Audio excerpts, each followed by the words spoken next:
with two heroes of mine. Let's get going.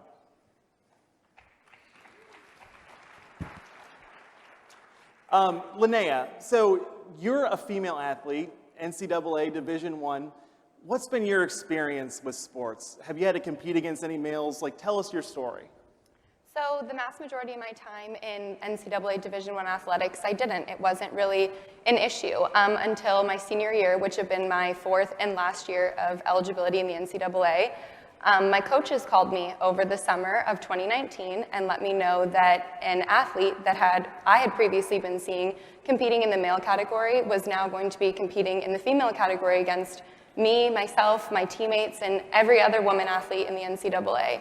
And it was really just a discouraging moment for me to hear that someone that had been running not only 10 seconds faster than me in my event, but running a world record time for women previously as a male, now competing against us as females, was really just an interesting kind of situation, and it was really hard to, understand.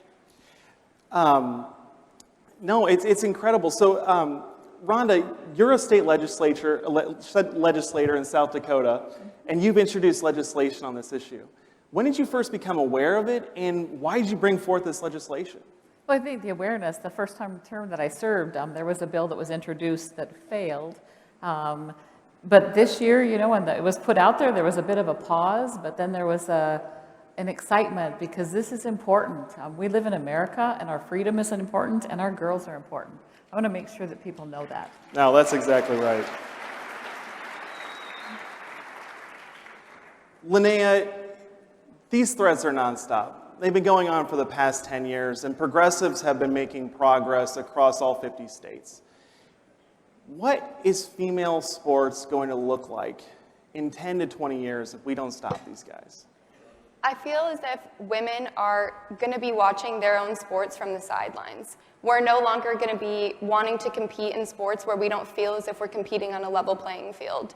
The reason that I decided to speak out about something like this is because fairness in women's sports is so important to me.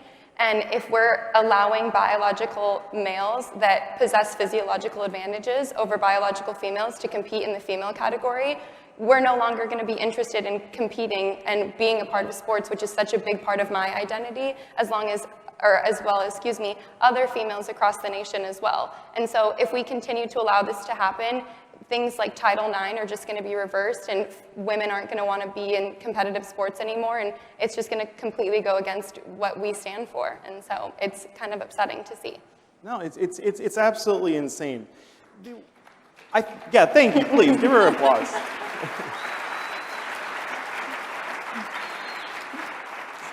So I'm going to go back to you real quick, because I think that people take what they see on TV, sports and everything for granted. And they don't realize how much work goes into it. Can you just tell the audience, everyone that's tuning in from across the country, what's your daily training routine look like? I mean, you got to work hard, right?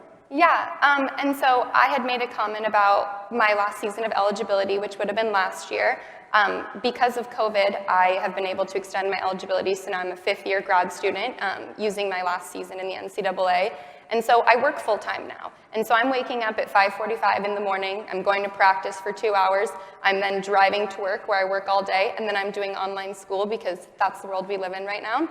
And I'm spending the amount of time that a typical person would at work, but I'm also doing the same thing just because I want to be as good as I can at my sport. And so to know that I'm sacrificing things that other students don't have to sacrifice, like as silly as this sounds, never had a spring break. That's a time where I'm either training or competing.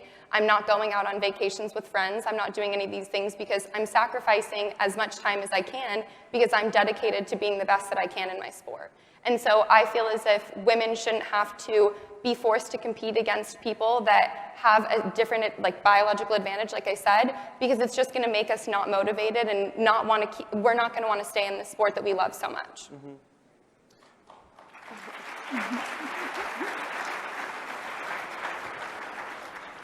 So Rhonda, you're somewhat of a champion on this issue. You've introduced legislation. You're taking on the media. You're taking on all these crazy people that are passing this legislation. And your bill in South Dakota just passed the House, 50-17. That's a huge margin. That's a big win, right, guys? But At that same time, the same week that South Dakota is doing the right thing, the House of Representatives in Washington, D.C. passes the Equality Act, which would destroy girls' sports by letting boys compete against them. What would you say to Nancy Pelosi and all of the Democrats who voted for the Equality Act? You want me to be fair, right? Please no cuss words. This is a family program. I think that if we look at the Equality Act for what it means, it's equality. You look at women's sports and the fairness goes right across. If you're equal biologically, if you have the same level of strength, you have the same level of endurance, that's equal. Just because you might identify as something else doesn't make you equal. So we have to recognize equal for what it is, and then the Equality Act can work, but we can't make it mean something it doesn't. Right. That's what'll work for these girls.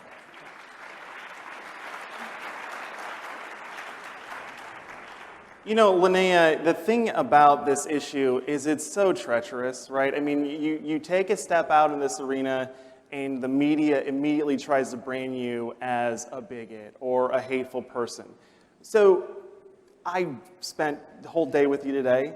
You don't seem like a hateful person. What would you say to transgendered athletes who want to compete and want to do their sports? Do you hate transgender people? Is that why you're doing this? Or do you just want to, tell the audience? Just kind of piggybacking off of what Rhonda said, is that there's no part of me that doesn't want to be inclusive. Obviously, I'm looking for proposed solutions that would create inclusion for everybody, but not at the exclusion of biological women. We can't just have...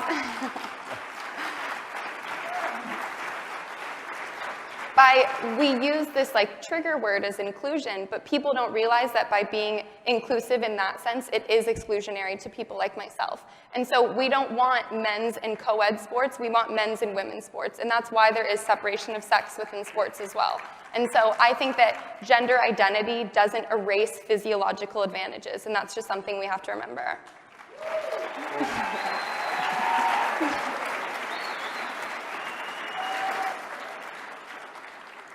All right, Rhonda, so at American Principles Project, we're polling nonstop. We're a political organization. So we found that this issue of not letting boys compete in girls' sports is like an 80-20 issue for the good guys. Right now, there are 24 states that have introduced this legislation similar to yours that would save women's sports. Why isn't it 50? What's holding these other legislators up? Why aren't more states introducing this legislation to protect our daughters' opportunities? I guess I'd like to say that it takes wisdom, it takes courage, and it takes an exercise of common sense. And the fact that there are 24 states that are doing it, let's let that be encouraging. Let's let a momentum build up. In our house, it was 74% of our people looked at it from a common sense perspective. And if people will just do that and recognize that there are differences, that's what's going to carry it, and that's what will protect these girls. And just as Linnea said, it is not exclusive. It is inclusive for everybody if we just let things go back to how they were and the way Title IX was set up, that there are differences. Let's recognize the differences and treat equality, apples to apples. That's what we're trying to do. That's right. What would you say to a legislator or a politician who's on the fence and hasn't really been speaking out about this? What would be your advice to them? Well, they could talk to their families. If you talk to fathers, mothers, grandparents, they want their girls to be able to compete. It's a dream, to be able to challenge yourself to your personal best. And no one will be able to do that if you're not competing equally. So if they would talk to the people in their districts, in their states, they're going to find out that this does matter. It's a very silent majority. And then also, if you don't have any grandparents or kids, take a look at it for yourself. The research will hold it. It'll prove it. Yeah, I think that's right. So we're almost done here, and I just want to say, if there's anyone out there in the CPAC audience that wants to get engaged in this fight, they want to protect their daughter's sports, text America to 313131. We'll get you signed up, engaged, we'll get you involved in your state legislatures. We got to get this across the finish line, and we got to get it done. Thank you. All right, Linnea, closing thoughts. What do you want to tell the audience? Just that you need to listen to people like myself that do have stories, because as you've said before, that when you come out and speak about things like this, people just all of a sudden come up with all of these different negative titles as to why I'm talking about it. But what I experienced is what I experienced, and you can't devalue my story. And I just want to be able to be an advocate for other girls that are, like you said, being the silent majority, because we're afraid to speak out about it because of the negative repercussions we may have. But there are a lot of people, based on your poll and just based off conversations that I've had, people are on our side. And it's all about being inclusive, but like I said, making sure that women aren't being discounted either. That's right. Rhonda? I think there's an underlying message in all of this. Sports is important because sports builds confidence. Sports builds self-discipline, perseverance. People that are involved in sports go on to succeed in a lot of other ways. It's important to see that. But the underlying message here to me is that if we allow males to compete in girls' sports, we're telling those females that they aren't important. And what is that going to do to our future?